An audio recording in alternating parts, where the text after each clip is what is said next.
walking up to the drop box and placing multiple ballots inside. 4 campaign operatives facing charges in Bridgeport for unlawful possession of absentee ballots. So it's ingrained in the party here, encourages it.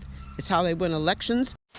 Well, another thing that the establishment tells me never happens has happened, and that is ballot fraud. This time it's the arrest of 4 people in Bridgeport, Connecticut. There have been long-standing allegations of fraud in the town. I did a video about the allegations during the 2023 election, allegations that were backed up by video evidence of ballot stuffing and other absentee ballot-related fraud. So here's a quick look at the 2023 election and your introduction to Wanda the ballot stuffer. Now, Judge Clark issued a 37-page ruling Wednesday saying that due to the video that showed Wanda Jeter-Pataki and others making numerous ballot drops that were in violation of state law and the numbers of absentee ballots that did not have the appropriate stamps required by state law was enough to question the outcome of the primary election. Now, aside from the civil lawsuit, the state's Election Enforcement Commission is also investigating the allegations.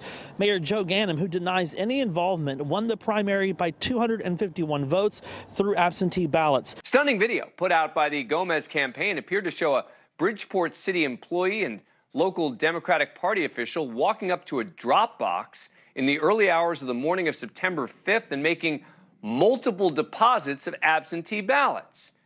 You can see a woman who the Gomez campaign identifies as Bridgeport City Hall employee Wanda Jeter-Pataki walking up to the drop box and placing multiple ballots inside.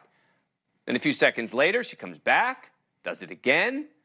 The Gomez campaign posted this on social media as part of a 3-minute compilation showing irregularities in the vote.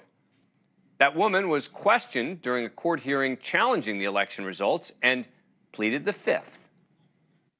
Were you paid for any of your work on the Ganim campaign? I would object at this point. And it wasn't just her. The Gomez campaign played in court 9 different people making 24 drops of apparently multiple ballots into absentee ballot boxes. So now 4 Democrats have been charged with ballot fraud-related crimes. Although I'm not sure how they will be prosecuted because every time someone brings up potential voter fraud, they're told, "This never happens." Wanda, the ballot stuffer, and the other 3 Democrats are not being charged for what went on in the 2023 election. They're actually being charged for something that happened during the 2019 election process. The prosecutors allege that 4 Bridgeport campaign workers broke multiple state laws related to the absentee balloting process. 4 campaign operatives facing charges in Bridgeport for unlawful possession of absentee ballots, 5 years after the Democratic mayoral primary. 3 of the 4 were also charged with witness tampering.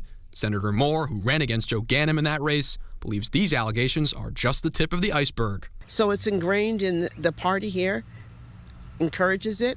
It's how they win elections. It's definitely a rigged system here in Bridgeport. Moore says it affected her own campaign. 3 of the individuals accused of ballot crimes are known as supporters of Mayor Ganim.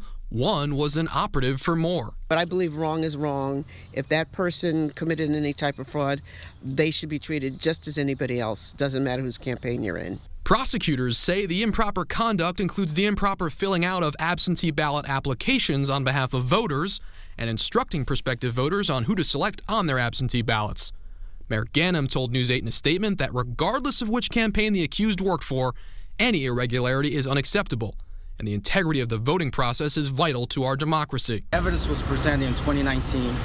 What we did in 2023, we caught it live on video directly from City Hall.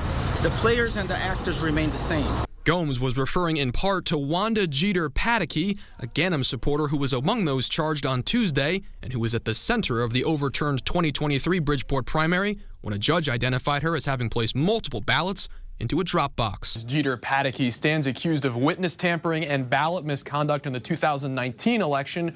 No one has been charged so far in regards to alleged misconduct in the 2023 election. This alleged ballot fraud in Bridgeport is very similar to the alleged ballot fraud that never happens across the country, which was highlighted in a documentary named 2,000 Mules. And as you're watching this next clip, just remember, this never happens. One mule made 53 trips to 20 drop boxes. He's not alone. We tracked 2,000 mules making multiple ballot drops. Now let's move over to Arizona. How many mules in Arizona? A little over 200. A little over 200. In Phoenix alone. Wisconsin. But our initial look was in Milwaukee. Gross numbers were a little down, but the average number of visits to the drop boxes was up. So instead of having only 24 unique visits, I think we averaged 28.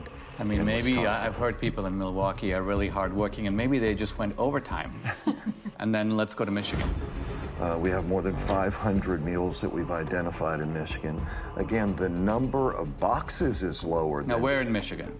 Detroit mainly, but we have people in Detroit that went to more than 100 drop boxes. I mean, this is stunning because it's like, I cannot think of a rational, kind of innocent reason for someone to do that. It just doesn't exist. No. So, Philadelphia alone, we've identified more than 1,100 mules at rates well beyond anything we'd seen. Closer to 50 drop boxes each. Each guy going to 50 drop boxes? Each. 1,100. We saw people driving back and forth to New Jersey across the bridge. But you're saying the ballots may not even be from Philadelphia or from Pennsylvania. We're saying somebody should investigate. But you're saying that the origin point appears to be Jersey. Now, running 1,100 mules times 50, we are 50,000 drop box visits by the mules alone in Philadelphia or greater Philadelphia area. This table, the black one, was placed there by the lady with the blonde braids at about 8:22 a.m. in the morning. So she put that table there. So the same person who's staying behind now, the same person who cleared the place out under the pretense that we're going to stop counting, is the person who put the table there at 8:22 in the morning. Yeah, I saw 4 suitcases come out from underneath the table.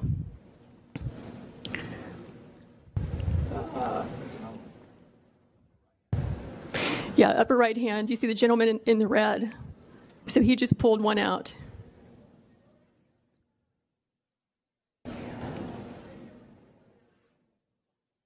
So what are these ballots doing there, separate from all the other ballots? And why are they only counting them whenever the place is cleared out with no witnesses?